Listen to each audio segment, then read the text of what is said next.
Hi, in this video, I would like to bring up an example for the phenomena of loving to hate Israel. The other day, I was at a playground in San Diego with my family, and I started chatting with a woman who was standing next to me.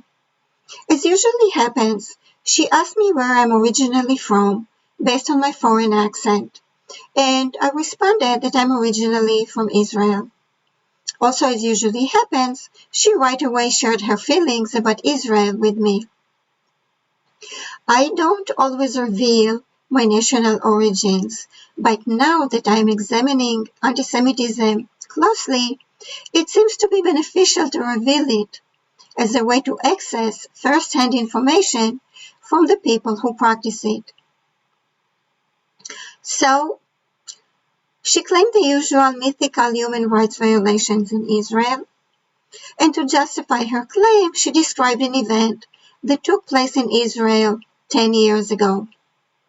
She told me in the present tense that Ethiopian women who move to live in Israel are injected with contraceptives without their consent.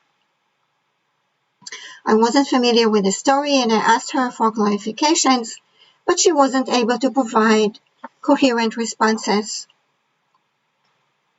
The first thing I did later was to look up the story, and indeed I found a long list of articles about the event, to include articles by mainstream media. Many of them had similar headlines such as, Israel injects Ethiopian women with contraceptives. Israel admits that Ethiopian women are injected with contraceptives. Israel investigates injecting Ethiopian women with contraceptives, and so on. In the body of the articles, many of them craftfully implied wrongdoing done by Israel without making a direct accusation. Also, many of them described secondary details as if to build up the credibility for the article. They provided the name of the contraceptive, the side effects the women reported, their opinion about the quality of the service they received, the difficulties of communicating in two different languages, and so on.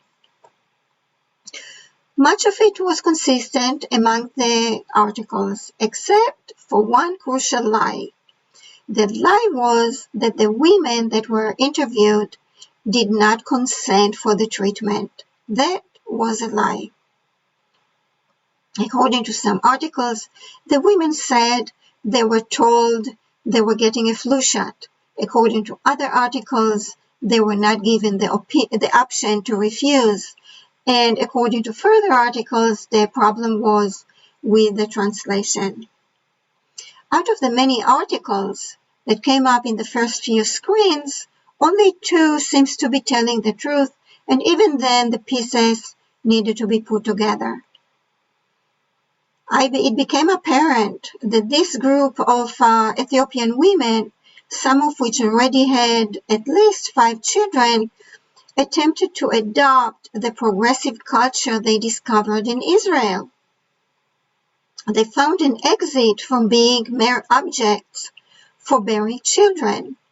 They sought not only a physical relief from consistent pregnancies, but also from a culture that didn't permit them to dream about a better life for themselves. The problem was that their husbands were not on the same page with them.